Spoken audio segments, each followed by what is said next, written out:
Hello everyone. Today we will talk about lesson 2.2, harmony in the self and relationships. But before we do that, let's take a quick look at what we did in the previous lesson, where we had talked about harmony in the self and relationship, but in perspective to needs of the self and the body, how the value system and the harmony plays an effective role in the self and the body. How have I to keep satisfied? What are the things that I need to have in my system to keep me gratified, to keep me living a good, a harmonious life? And how my body needs to keep satisfied to be in sync with myself and to remain gratified and satisfied. Again, we need to be happy, we need to be prosperous, as we learned in the earlier modules also. So everything works in togetherness, in holistic here. We also talked about trust and respect, that how trust is important. What are the factors that help us to develop trust? What are the factors that help us to exhibit trust? What are the factors that help us to earn trust? Then we talked about respect also, that it is a two-way process, that if I want respect, it has to be given first. I cannot earn respect without giving it away. So everything works in tandem, it works hand in hand, and all of it is important for us to have a beautiful, a harmonious, a prosperous life, a life where we can feel satisfied, we can feel fulfilled, we can feel complete in every aspect of life, be it personal, be it professional, anywhere. So in today's lesson, the two things that we will talk about, the first is justice and mutual fulfillment, and the second is clarity of human interaction in family and society. So, shall we begin? Justice and mutual fulfillment. What does it mean? How does it apply? A beautiful pairing of concepts that speak to the heart of a thriving society and meaningful relationships. So, justice and mutual fulfillment, again, just like trust and respect, go together. If we do not have justice, we cannot have mutual fulfillment, and if mutual fulfillment is missing or is absent, how can we have justice? We cannot, no? So let's see, um, explore more of the ideas. When we think about of justice, we often consider the following. What do we consider? Fairness in distribution. In distribution means how things are going about, how fair we are. In accountability, accountability means answerability. Whatever work that we do, whatever responsibility is given to us, once we are done working on it, once we finish the work, we are accountable. So we are talking about accountability here. How fair have we been to the work that was given to us? Protection of rights. When we are working somewhere, when we are living in a country, there are certain binding laws that they are there, so we are talking about protection of basic rights. Redress of wrongs. When we see wrong things being done, or how we want to put them right, there are certain times when we are in a very tight spot where we know something is going wrong but we cannot do too much about it. Ethically we are stopped, but morally we need to go on. So redressing of wrongs, are we be able to do it? Are we able to pin it in time? Are we able to take a just action just there? So all of these. Let's talk about mutual fulfillment. Mutual, the word means it is two-way, it is a give and a take. Delves into the realm of positive relationship and shared well-being. Where there is the word shared, it means that it is a equity, that we are talking about another person, another feeling. It suggests a state where individuals experience satisfaction, growth, and a sense of purpose through their interaction and connection with others. Connection can only happen if there is interaction, And if there is a positive interaction, a good connection can only be possible there.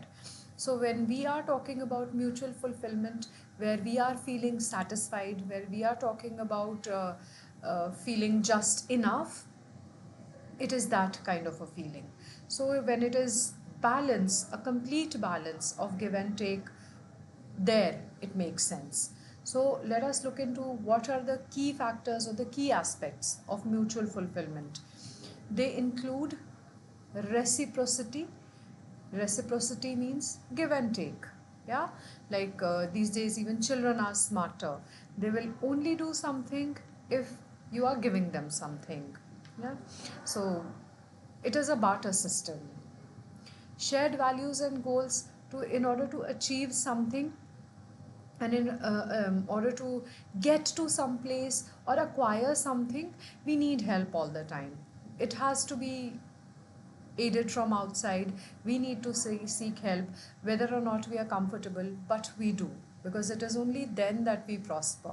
We cannot live in seclusion, we cannot live in isolation. Empathy and understanding, when we are considerate, when we understand what the other person needs. Supposedly, if the person is going through a bad phase, it could have been me also. You can place yourself like that into the shoes of other person, and then think that what kind of help or what kind of support would you need. So empathy and understanding play a very pivotal role into the cooperation, into the coordination that we want, into the shared well-being that we are looking at. Then we have support and growth.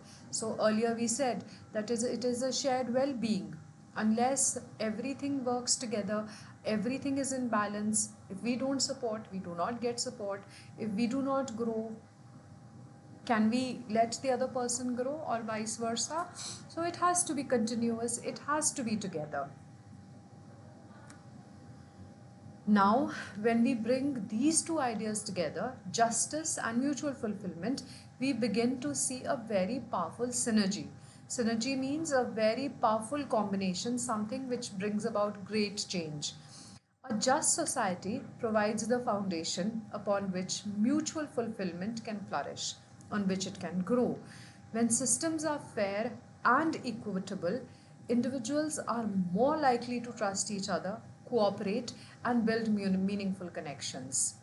A just society can provide a good framework where we can have good connections. Just like a building requires foundation, so we need a just society to lay the foundation to have a equitable and a more fair individual, a individual which knows how to decipher what is right, what is wrong, an individual who knows how to step out and help another person. Conversely, when relationships are characterized by mutual respect, understanding, and a commitment to each other's well being, it can contribute to a more just and harmonious society. Harmonious means living in equilibrium, living in peace, not hampering the life of another person, helping the other person to live well, living yourself, a well rounded life. So, like that. Clarity of human interaction in family and in society. The clarity of human interaction within family and society, a fascinating and crucial element for both justice and mutual fulfillment. When interactions are clear, transparent, well understood, and it lays the groundwork for stronger bonds, fairer dealings, and a greater sense of shared purpose. So we cannot be made up. We have to be very real. We have to be very humanistically real, because artificial things don't last, genuine things do last. So if we are genuine, it is only then we are able to hold interactions which are clear, which are non-judgmental, which are transparent, which are absolutely good to understand. Clarity happens when we are very trustworthy, when we are fair.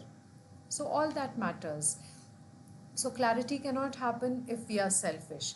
Clarity can only happen when we are giving, when we are humble, when we know how to understand, when we are compassionate, when we know how to empathize.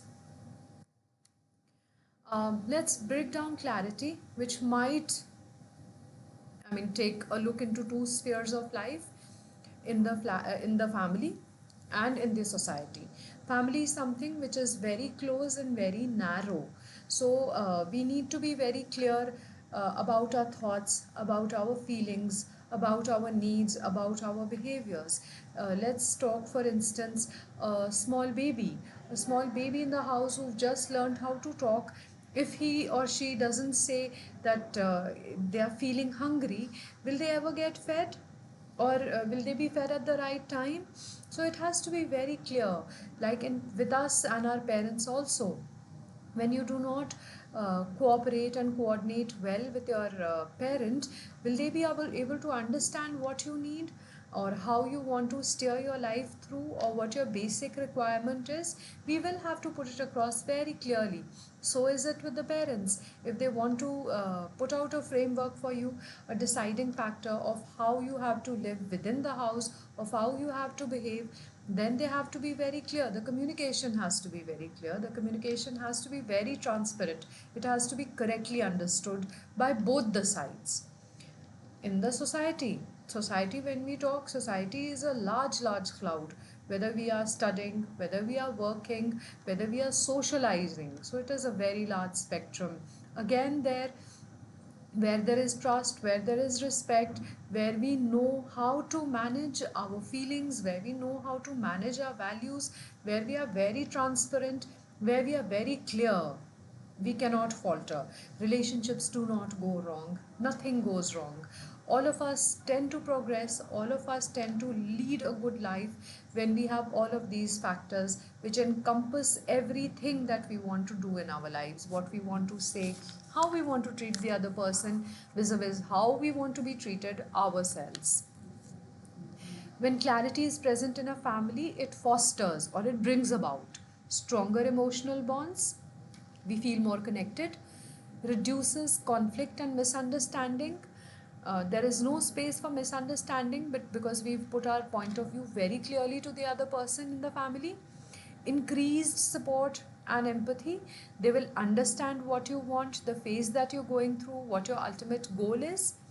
Individual growth and well being, because when we are emotionally strong, when we are not misunderstood, we are growing. We are growing as a holistic person. We are growing as a well rounded person.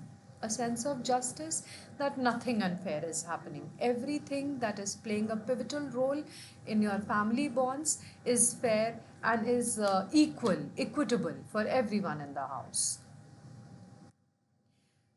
When clarity prevails in the society, it contributes to greater trust in institutions. Wherever you are studying, wherever you are working, you are able to trust your colleague, you are able to trust your peer. There are so many things we do together in coordination, in cooperation. So, trust brings about a lot of growth in the institutions. Reduce social inequality in the society. There are still so many places where a higher caste, a lower caste, according to your earning point also it is seen. So we have to ignore everything, we have to give everyone an equal opportunity. So we have to be equitable. Everyone needs growth, everyone needs a righteous way to live, a good way to live. So that is how we provide it. Increase civic participation.